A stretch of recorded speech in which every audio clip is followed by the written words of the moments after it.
Iranians are the biggest victims of chemical weapons in modern history. In the Iraq war with Iran, Saddam Hussein used nerve agent for the first time in history. He also used mustard gas for the first time against the civilian population. Iranian victims of these chemical weapons attacks have travelled to The Hague to share their story at the Organisation for the Prohibition of Chemical Weapons conference being held all this week. Nagras Moalaki went to meet them. For some countries, the meaning of chemical weapons is much closer to home than others. For Iran, its recent history has been scarred with chemical attack, and its consequences are still being felt today. Iran is highlighting its story at the Organisation for the Prohibition of Chemical Weapons conference. Over 1 million Iranians were exposed to the chemical weapons attacks of Saddam Hussein in Iraq's war with Iran in the 1980s. Tens of thousands were killed, and today about 70,000 continue to live with the consequences, like 51-year-old Mohammed Hussein. I've been suffering from this pain for 29 years. I'm living proof of what these weapons do. But I want to be an example so that others don't have to suffer. When I see chemical weapons being used, I just shudder because I know what those victims have ahead of them.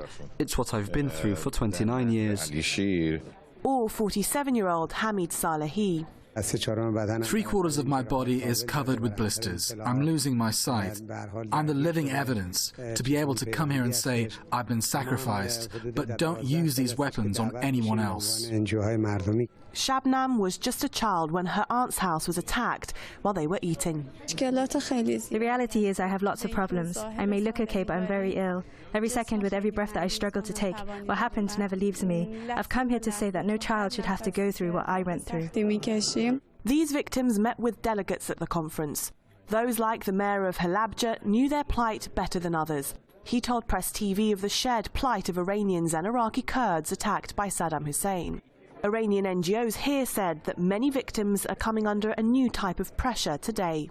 We were victimized once by chemical weapons, and now we are also being victimized by sanctions. It's very sad to know that some of these people who are victimized by chemical warfare agents are now dying because of the lack of access to their vital medicines, because of the imposed sanctions by Western countries. That's a situation that Iranians here hope will change as they shine a light on their cause.